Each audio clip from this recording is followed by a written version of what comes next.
I think the main focus of the conversation that I really wanted to have was around the idea of masculine vulnerability.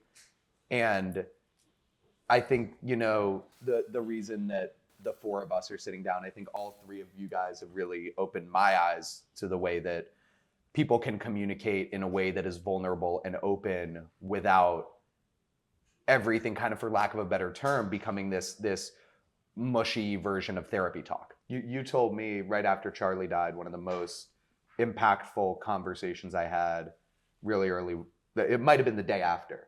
You were, everyone texts, sorry, condolence, which is great. You texted me and you said, hey, here for you if you ever need to talk about some dark shit. Which to me, really, it meant a lot. Because I think, a lot of people are grieving at the same time as you when you go through something like that, and not everyone is willing to go there. And it can, like you said, that doesn't necessarily associate with heaviness. Yeah. For me, I think I do that because dark shit's so normal to me that I thought it was normal for everyone else too. And then I had a friend named Grayson overdose on morphine, and I went to his funeral, and I was in there like I was at a wedding reception. I was just, I've been to more funerals than weddings, so it's normal to me.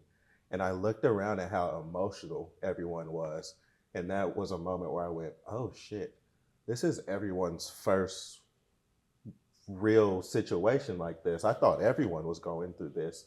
And that made me realize that, like, okay, so now my place can be being there from experience for people. And that's just all that is for me. Life's life, man. You can't run from it. Like, if you run from it, you're doing yourself a disservice. It's all relative, right? You can't really appreciate what's up when you're up, when you haven't experienced what's down. Yeah. But to your question on the vulnerability, masculine or just in general, I mean, it's like, it's an opportunity to be real, but also as an opportunity to kind of connect, right? It's like the more you kind of think about it and the more people you interact with, whether it's in a dark conversation or a real conversation, you kind of like start to see how lonely a lot of us kind of feel, particularly when you're not being vulnerable. And being vulnerable is an opportunity to give other people the ability to open up and share the things that they might be holding back or holding close to the chest because they might feel fear or judgment or whatever. But every opportunity, there is like, I think there are people that kind of abuse vulnerability or don't necessarily know how to kind of leverage it, or use anybody that's willing to like listen, that they just kind of pour all their shit onto without making it an even exchange. But at its core, it feels like the ultimate superpower to really cultivate meaningful connection. You do it so well. I mean, and I've watched you, we've worked together a lot. I've seen you hit some pretty major wins and come out of those conversations like, we'll see. And I think there's a lot of vulnerability in that, because you don't, something that you don't do, which I respect a lot, is project out how you want people to perceive you. You really arrive as you are into everyone. Kenny, I think you're really similar in that. You take in a lot of information, you listen really effectively, and then you really wait to speak. You want to talk a little more about people weaponizing vulnerability? I think that's an interesting thread to pull on. Yeah, I mean, for me, I grew up in a household. I grew up as an only child to a single immigrant mother who I love and I appreciate. But there's just a lot of darkness that was there, that is there. And, I think to an extent, people, they might not even know the term being vulnerable, but you get addicted the same way you get addicted to your past, you get addicted to your generational trauma, you get whatever it is, but the core of it really is like an attempt to kind of connect. And that's where like compassion really comes in for people that might not necessarily have the tools or willing to do the work to kind of like look inside and acknowledge the cards that they were dealt and what they're able to kind of do to kind of push forward. But, weaponizing, there are people that have malintent and kind of know how to like manipulate a situation. I don't think that that's particularly productive to kind of harp on, but I do think that, in a society where people are like struggling to kind of connect, not just with other people, but with themselves, you can't help but like just have like this negative loop of compulsive thinking that goes on in your head that, you know, in real relationships or people that you have to deal with over an extended period of time, you can't help but kind of like use what we were kind of talking about before this even started, like inflicting guilt or resentment as a way to kind of maintain the connection or a relationship. And I think, you know, you see that in a lot of like our parents or the last generation's, you know, marriages and, you know, like family dynamics. But what's cool about our generation is we're having conversations like this, particularly amongst men. This isn't something that's a manly thing to talk about, but it's real shit. And it's like, this is like the big opportunity, I think, of our generation, because you have 50% of the population who's been like, you know, conditioned to be numb and conditioned to be a man and to keep their feelings to their chest and just shut up and dribble or work or whatever it is that we're supposed to do. And, you know, we really have an opportunity through conversations like this, you know, not just in these types of settings for this purpose, but everywhere in group chats and, you know, day to day. And it's not even dialogue, it's actions, right? It's like, you know, how we kind of show up and care for other people. So, Kenny, I think, you know, what AJ just said about some of those kind of traditional definitions, you know, you spent almost 10 years in NFL locker rooms, which I think most people would look at as kind of the most traditional to the book definition of that environment. And, you know, we've been lucky to know you kind of as you started being vulnerable and really went 0 to 100 really quickly, you know, having those realizations within yourself and then going out and organizing within the community to do the same thing. What's it been like for you spending so many of your formative early years in those environments and now kind of stepping out of them and being able to build your own relationships? Yeah, you talk about this like idea of masculinity and then being in a locker room full of dudes that are like hyper masculine and not really wanting to show who they truly are. Mm-hmm. And I think I never really felt like I connected in the locker room because of that like surface level type of relationship that we had. And so since I have stepped away from the game, it's important for me to build a community of people that I know I can go to and be vulnerable with consistently on a daily basis and make it like normalize it to the point where in the conversation we're having earlier, it's not heavy to talk about my feelings or what's going on with my life or the serious things that are happening, because that's life. You know, I feel like a lot of times we come into a locker room and we're just like chit-chatting about whatever's happening in fashion culture or whatever. And I never really felt like that filled my cup in the way that I'm able to in our relationships. I know I could sit down, call you, text you, FaceTime, whatever, and bring something up to you, and it's never gonna feel like I'm a burden. And so I really like kind of really attribute that to our relationship. I think about the times like you're one of my friends that every time I talk to you is like, I love you. Every time we get off the phone, it's like, I love you, I love you, I love you. And for me at first, it was something that I wasn't used to because like I don't even hear that from my dad, you know? And so it's like I have a friend that's telling me that he loves me all the time, and then I'm like, okay, it's become normalized to me. And now I can tell my other friends, I love you every time I get off the phone. I love you, I love you, I love you. And it's something that's so small, but not at the same time. It sets the tone. It means so much, and it helps me to go about my other relationships and be more consistently vulnerable and hope that those things become normalized. And so it's tough.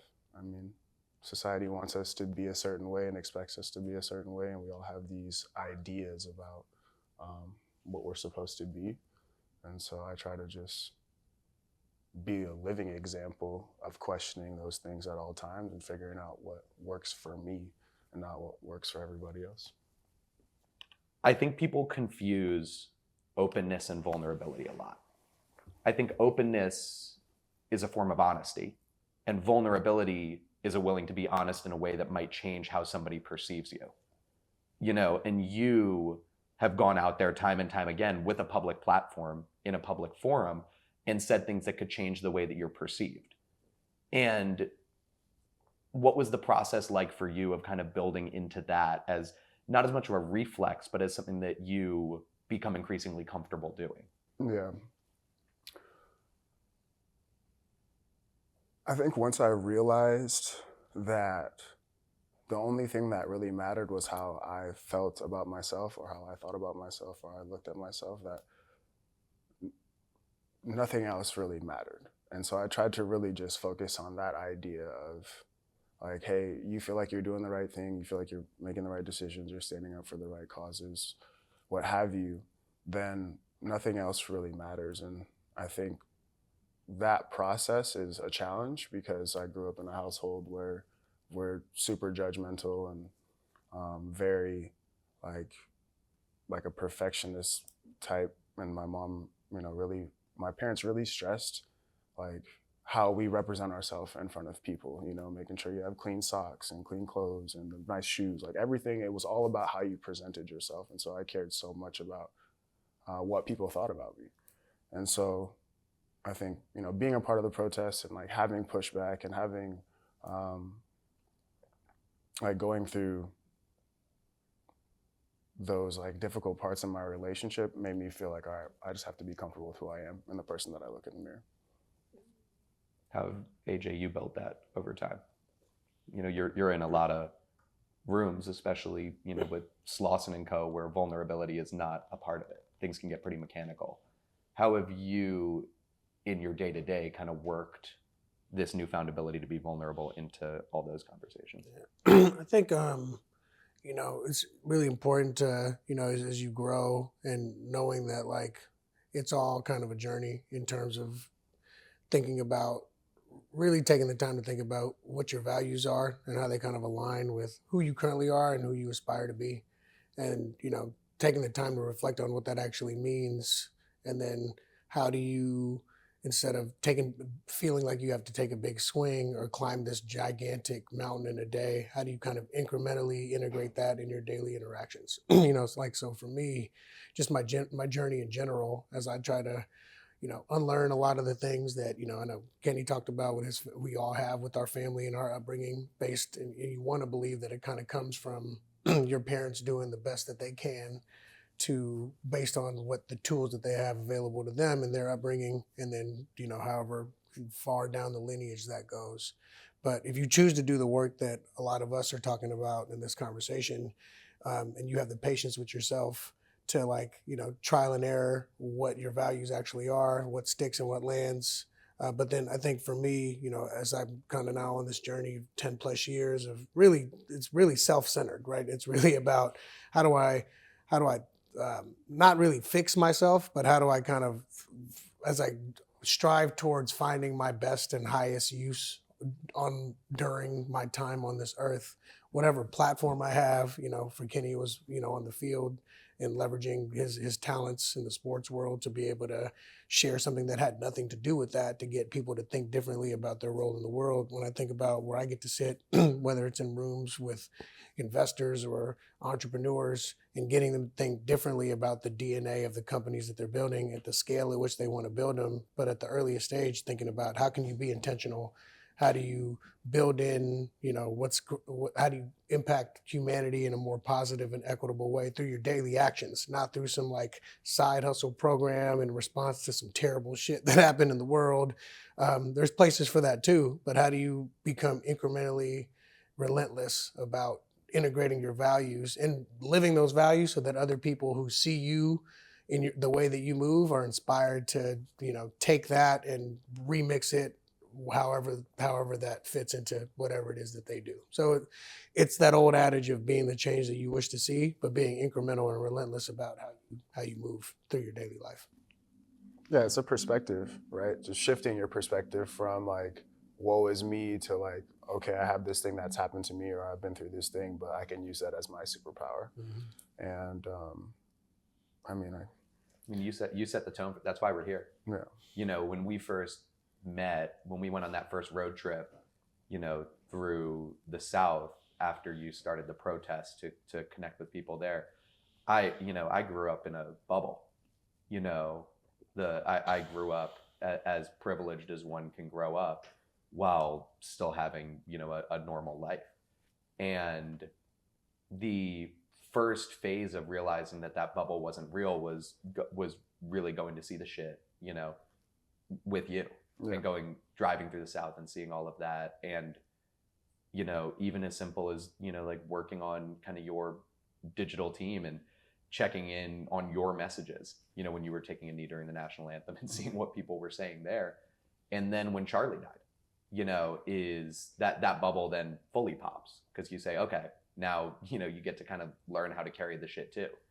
And having watched for years the way that you took a lot of those experiences and were honest about them and open about them, and AJ, the way that you took a lot of your experiences and put actual infrastructure around them, like #lunchbag and like the other things that you've done, and didn't just say, I'm going to talk, said, I'm going to create an actual platform, a physical foundation that allows people to come together around this thing. It's powerful. And yeah, it's a huge perspective shift. And I think like everyone comes to it at their own time, but you when people get there is when you kind of see that shift start to happen, because anything can get thrown your way. Yeah. Watching you navigate, Kenny, through so many of these situations before taught me that. I think you sharing your experience around depression, which surprises a lot of people, to know that a dude who just racked up a like best season of their career, went to the playoffs, got a big contract, can still get up in front of 500 kids and say, like, I deal with depression every day. And understanding that shift in how we view like our mental well-being was powerful. And for you to be able to take that and turn it into your ability to connect with people and take that out into the world and open yourself up and say, like, let's talk, it's been amazing to watch. And I think AJ, like I think back at our first meeting at whatever that cafe is in West Hollywood, when you were just about to have Lucky, your first kid, and you were literally a week away from opening Hilltop.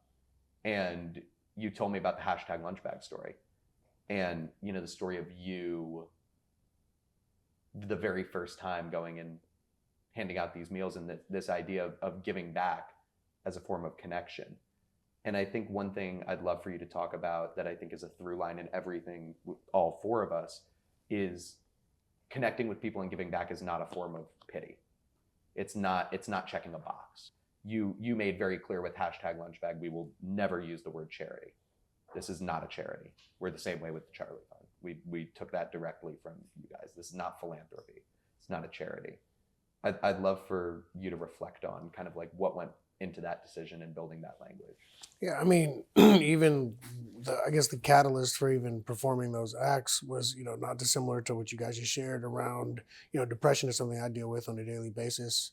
I think, for me, that initial moment with what we created with # came as a prescription from a therapist. Was going through, I had my 5th consecutive friend in 5 years take their own life. And it was something that was just so becoming not foreign to me anymore. And, it was as I started to kind of look at the profiles of those people who weren't that dissimilar from me from a personality standpoint and who they were in the world and how they showed up and how they connected with people, in a dark way, that it's when you're in your darkest moment, when you see people do things like that, it becomes inspiring in its own way, as I was speaking to my therapist, she prescribed going out to volunteer as a way to absolve some of those feelings, and the uncertainty, personal, professional, whatever other challenges I was dealing with at the time. So, and then pretty quickly realizing,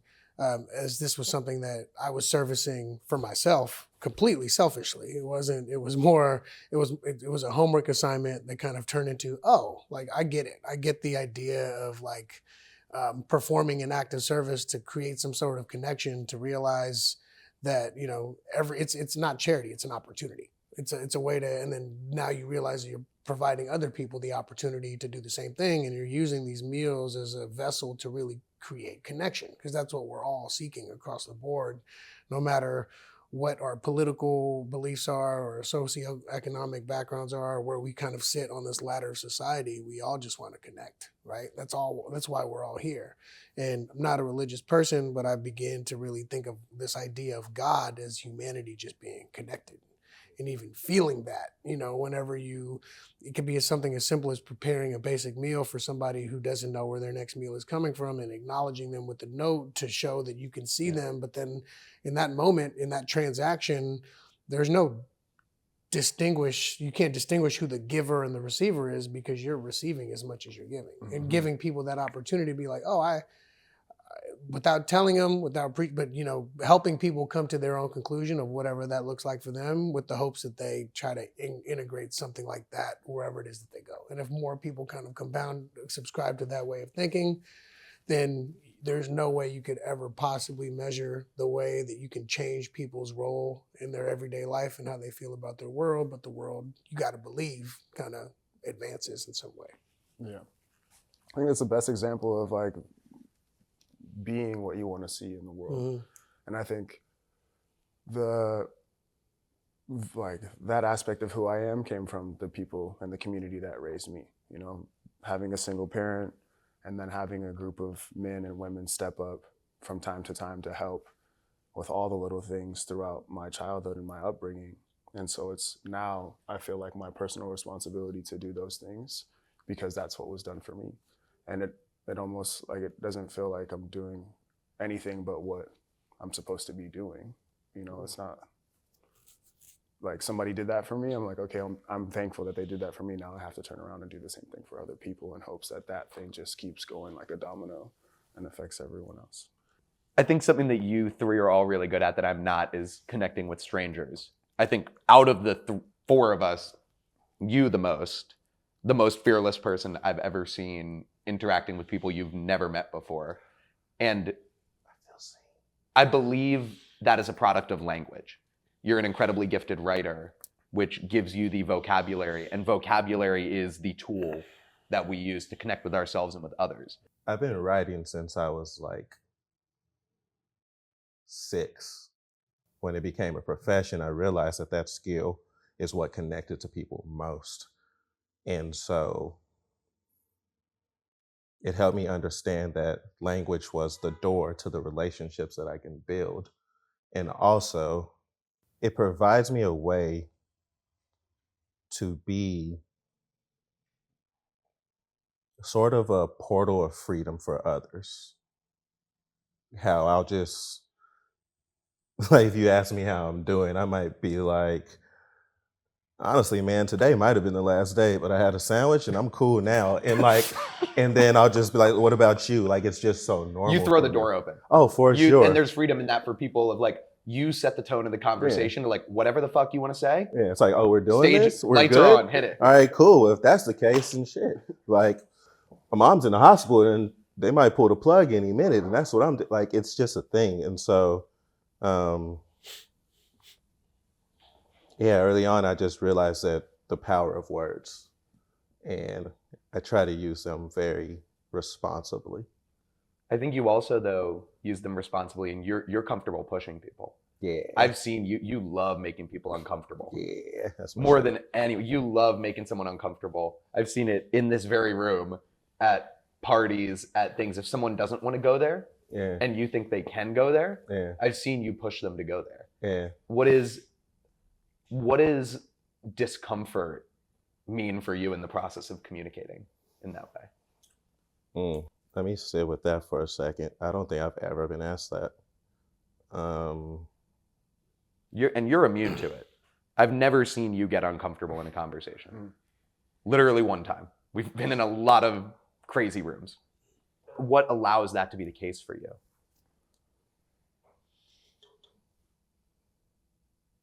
I like conversating, and I like people being real. And I think that this like idea of like getting comfortable being uncomfortable is something that people really talk about, and the only way to do that is by action.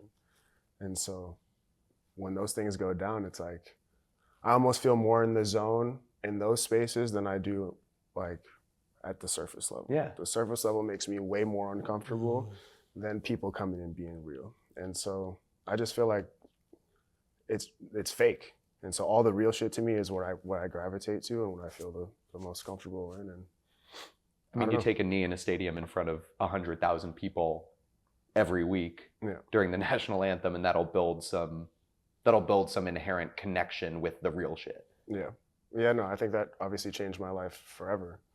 And it becomes hard now to not think about all of those things and how that has shaped me. But it also cuts out a lot of the mess and the bullshit, which I appreciate.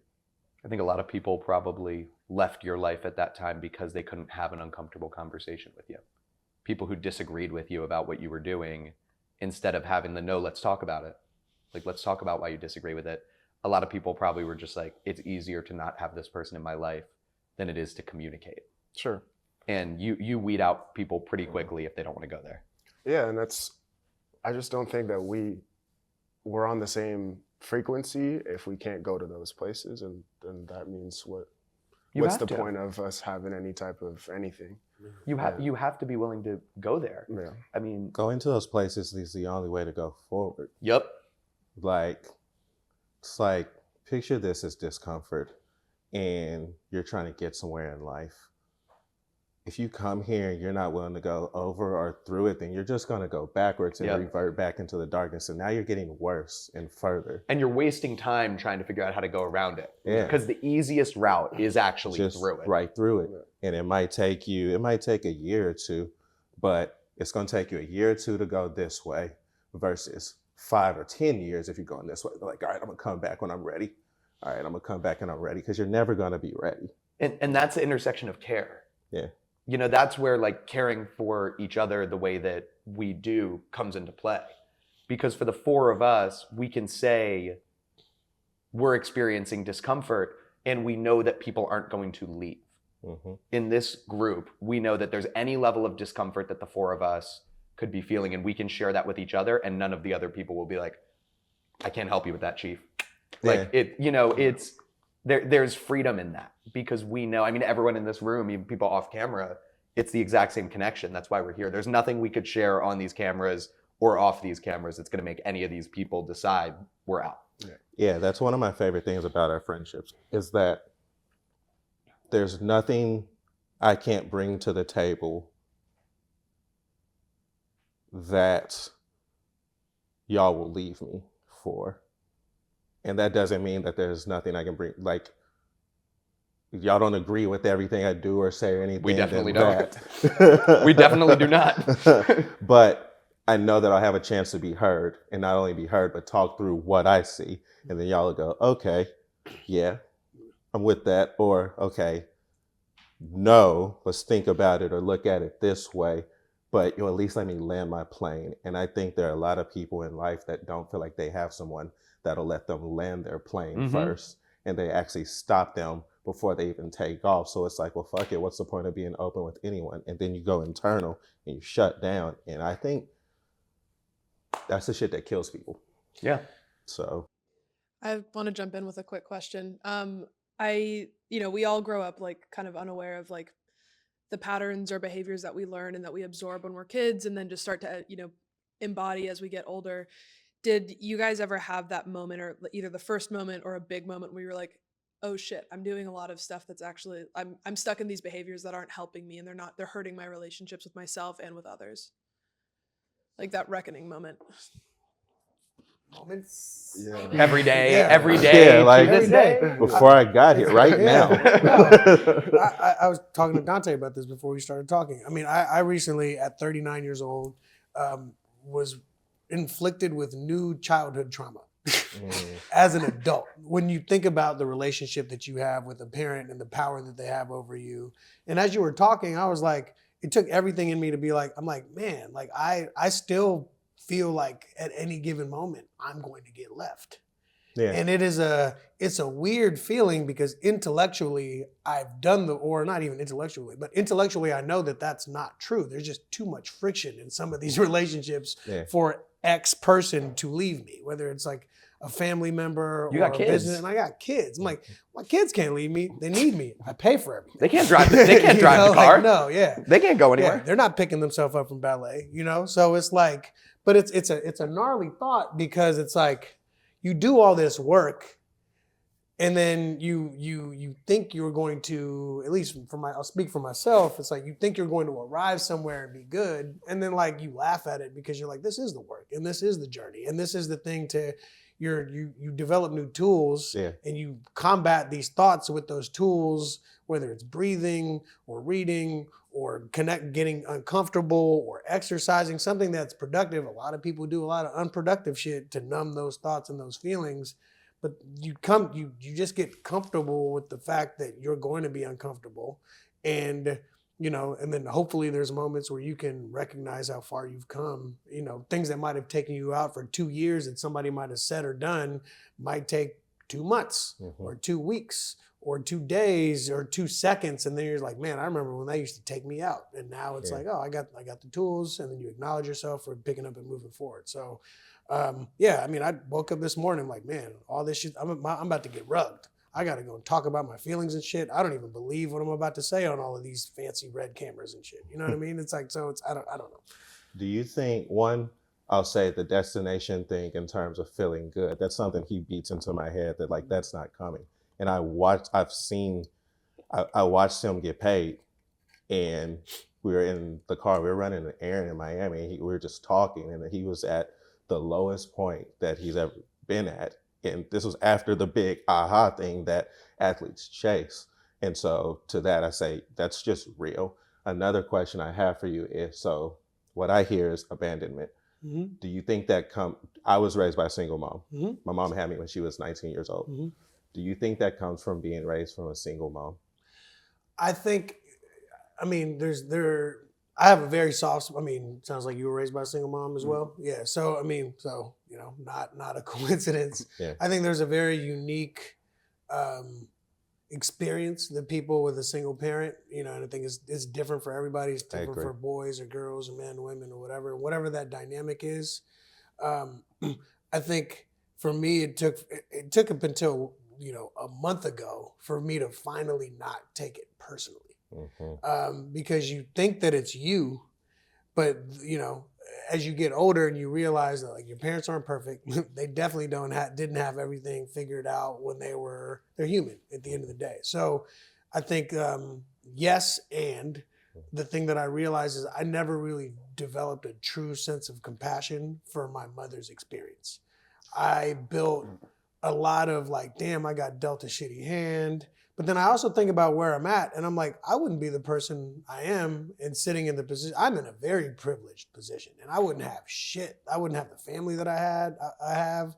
I wouldn't have the relationships that I have and the friendships. I wouldn't have the business opportunities or the opportunities and the platform to kind of actually create long-term sustainable change with the people that I get to be in the trenches with on a daily basis if I didn't go through the shit that I went through, And it's like, everybody has their certain set of challenges. It's on us on how we choose to kind of look at them. And like the challenge for me has really been to like the realization of like, damn, I kind of lapped you in my evolution, Mom. But then also like, if it wasn't for the things that you did right or the sacrifices that you did make or making sure that I did leave the house in clean socks, whatever the intention was, I'm wearing clean socks, and all these things, it's like, it's picking and choosing. Like if you're gonna acknowledge like what's wrong, you gotta acknowledge what's right too. Yeah. And that's, I think I'm guilty of pointing at all the things that weren't ideal or perfect and not always kind of providing acknowledgement for the things that made me the man that I am today. Yeah, I do that same thing. I could have 1,000 wins and 1 loss. Yep. And that 1 loss is worth it weighs on me way more than those 1,000 wins, to the point where I won't even think about the 1,000 wins. Yeah. And I do the same thing. I realized I did the same thing with my relationship with my mother, because she's really hard. Like, we grew up in the hood, bro. Like, my mom was the first person to go to college. I'm the second one. I'm the only one without a criminal record, like that type shit. And she was hard as hell on me as a kid. And I used to have such a resentment for it until I got where I'm at now. And I'm 34. If you gave me a kid right now, I don't know what the hell I would do. So I started picturing a 19-year-old with a kid. She's just trying to make sure that I have the best life that I can. And now that I look at this life that I have, you know, the network of people I have, the professional opportunities I have, it wouldn't exist if she wouldn't have been like that. I would have fallen down that same. I remember, you know, people trying to get me to join gangs and shit like that. And I also remember people being like, yo, leave him alone. He reads Harry Potter books and he hoops. Leave him be. And so, like, Harry Hooper. I feel what you're saying. Yeah. Like, it's one of those things where you realize, like, I was so mad at you, and now I get it. Thank you. Yeah. Thank you. So, son todos para mí. We're good. There we go. Good shit, guys. Yeah, man. It's a wrap. There we go. Love y'all boys.